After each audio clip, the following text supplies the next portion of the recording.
మా అక్కలు కూడా పక్కనేరా వీళ్ళు టీ తాగేస్తామా? వద్దులేరా, టైం అయిపోయింది. మా అక్క అందరిలో కాదురా, నేను వెళ్తే ప్రాణం ఇస్తుంది. అక్క అరే తమ్ముడు ఎప్పుడు వచ్చావురా? బాగున్నావా? కూర్చోరా. ఏమండి మా తమ్ముడు వచ్చాడండి. బాగుంది. ఎప్పుడు వచ్చావురా? ఏమండి మా తమ్ముడు కోసం చికెన్, మటన్, ఫిష్, ఫ్రాన్స్ అన్ని పట్టుకొని వచ్చేసేయండి.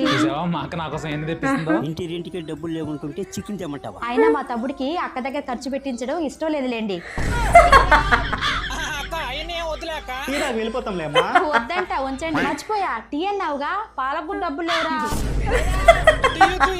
మేము బయలుదేరతాంలే అమ్మా. వెళ్లే ముందు అక్కకి ఏమన్నా ఇద్దామని లేదు. ముందులే చూసా. ఈ బావ మాత్రం ఏం చేశాడ్రా? ఒక్క రూపాయి కూడా ఇవ్వకుంటే వెళ్ళిపోతున్నావు. వేసుకున్న సట్లు నాకు నచ్చాయి. తమ్ముడు మళ్ళీ వస్తాం మీ అక్కల ఇంటికి. బస్ స్టాండ్ లో అడుక్కొని తమ్ముడు అమ్మో ఇది వచ్చింది.